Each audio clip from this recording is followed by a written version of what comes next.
sangat panjang dari Danang sampai Sungai. Nah, inilah map budidaya lobster terbesar di dunia. Kenapa dinyatakan terbesar di dunia? Karena setiap hari bisa menghasilkan 70 ton lobster yang diekspor ke berbagai tempat di dunia. Harganya per kilogram antara 400.000 sampai 1 juta. Nah, yang unik tentang lobster ini adalah tingkat keberhasilan hidupnya kalau di alam itu kurang dari 1%. Tapi kalau di budidaya seperti ini, tingkat keberhasilan hidupnya itu bisa sampai 70%. Dan yang paling menarik adalah ternyata setiap hari budidaya lobster di Vietnam ini membutuhkan 20.000 benur atau bibit lobster mutiara dan membutuhkan 500.000 benur atau bibit lobster pasir. Pertanyaan terbesar, dari manakah asalnya benur atau bibit lobster itu?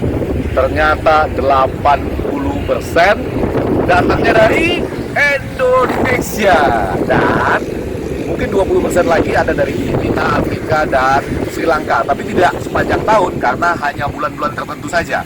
Nah, yang datang terus-menerus dari Indonesia itu ternyata tidak lain dan tidak bukan hasil selundupan, karena di Indonesia kan dilarang dibawa ke luar negeri atau bahkan dilarang ditangkap di dalam negeri. Tetapi mereka juga tidak salah, karena mereka membelinya dari Singapura. Ada 10 pedagang di Singapura. Coba Anda bayangkan, setiap hari butuhnya 20.000 bibit lobster mutiara dan 500.000 bibit lobster pasir. Harganya berkisar antara 32.000 sampai sekitar 140.000 rupiah. Kalikan saja angka itu. Kabar baiknya, ya tentu ada kabar baiknya. Ternyata sebulan ini itu yang terjadi adalah memang mereka susah sekali mendapatkan benih lobster.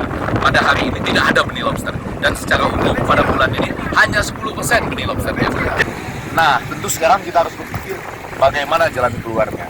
Ada beberapa usulan. Yang pertama, kita bisa kerjasama dengan mereka. Mereka juga kita minta membuat alih teknologi.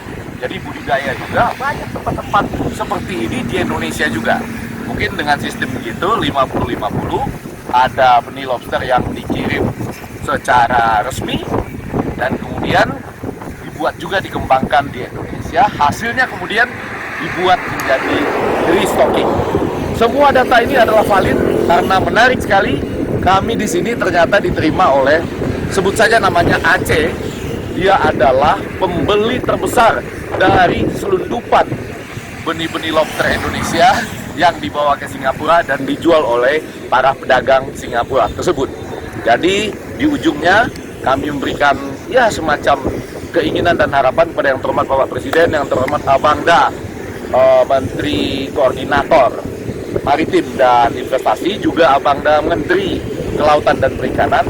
Mari sama-sama kita atasi masalah ini, kita pelajari betul apakah kita memang bisa menggunakan tingkat keberhasilan hidup dari benih lobster yang di alam itu hanya 1%, padahal kalau di budidaya bisa 70%.